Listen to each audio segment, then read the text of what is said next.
Welcome to episode 24 of BitesizeUGC.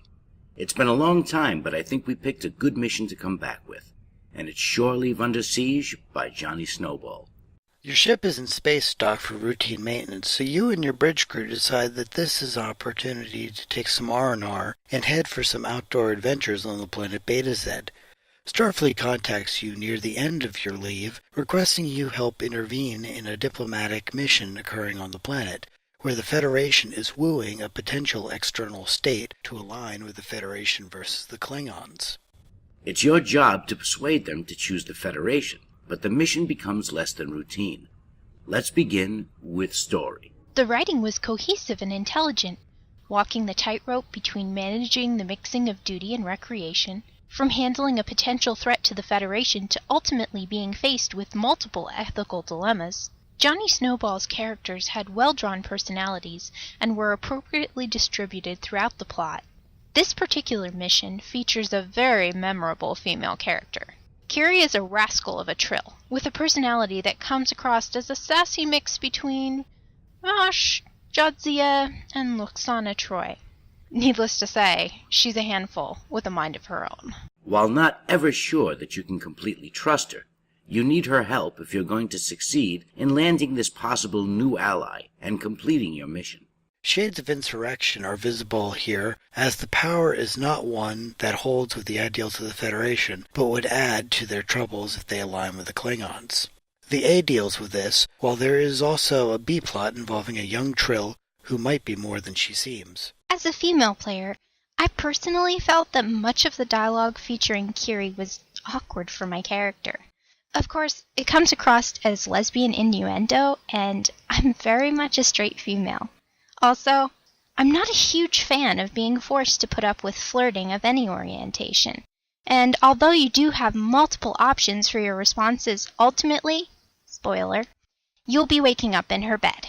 For me, that was the only thing about this mission that I didn't love. I fully realize that most players out there won't be bothered by it in the least. Overall, the story is enjoyable, but it's certainly not for the combat-oriented set. There is little of that to be had. Story took home 4 stars. Now, let's move on to map design. As soon as you hit the ground on BetaZ, it is clear that Johnny spent most of his time detailing this custom map. Not only was it beautifully laid out, there was some very nice dialogues in place so you could easily find your way around. There is also plenty of optional dialogue to read, both here and in the Cultural Center, if you'd like to learn more about this long-allied Federation planet. Yeah, you can get through this mission pretty quickly if you want to, but why would you want to? There's just so much to see and do here. The civilians were very believable, and the sheer amount of interactive environmental components was mind-blowing. I highly recommend that you take the time to wander, and by all means take the time to chat with anyone you run into. Map design is excellent for such a young Foundry author. The city map and the Cultural Center were top-notch, and there are details spread throughout that are worth noticing by anyone. Map design gets 5 stars. Now, on to tech. We can and will say a lot about tech, but I just want to mention the one standout for me. When you are helped by the precocious Trill, you really are. At one point, she actually pushes you aside to do the job. It was one of those things I wish I had done. I really didn't notice a lot of tech, mainly trigger work, nothing flashy. But really, flashy isn't needed when everything works solidly. From the very first second your boots hit the ground, you will see triggers, triggers, and more triggers. Not only is every map utterly triggerific, but these triggers make so much sense. The level of immersion he conjures up through painstaking detail is exceptional. The amount of interaction available on these maps was absolutely dizzying. Tech is getting 4 stars. And finally, difficulty. I had no real difficulty in the little fight scenes that occurred. This might stem from playing an older captain that's had time to gear to the extreme, but it was not hard for me to overcome the enemies. This mission isn't hard per se, but the amount of attention you have to pay to directions, as well as a well-placed hand-to-hand combat scene, present a sufficient challenge and are perfectly appropriate to the story. Yes, I agree on both counts.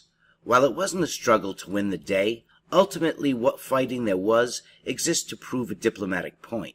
and to tie a nice ribbon around the entire package. Difficulty takes 3 stars and concludes our review.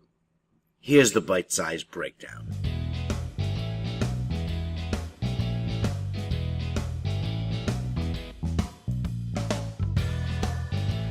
Thank you for joining us for episode 24 of BitesizeUGC. Support STO's Foundry by both creating and playing user-generated content. Come and join us at StarbaseUGC.com, your one-stop resource for everything Foundry.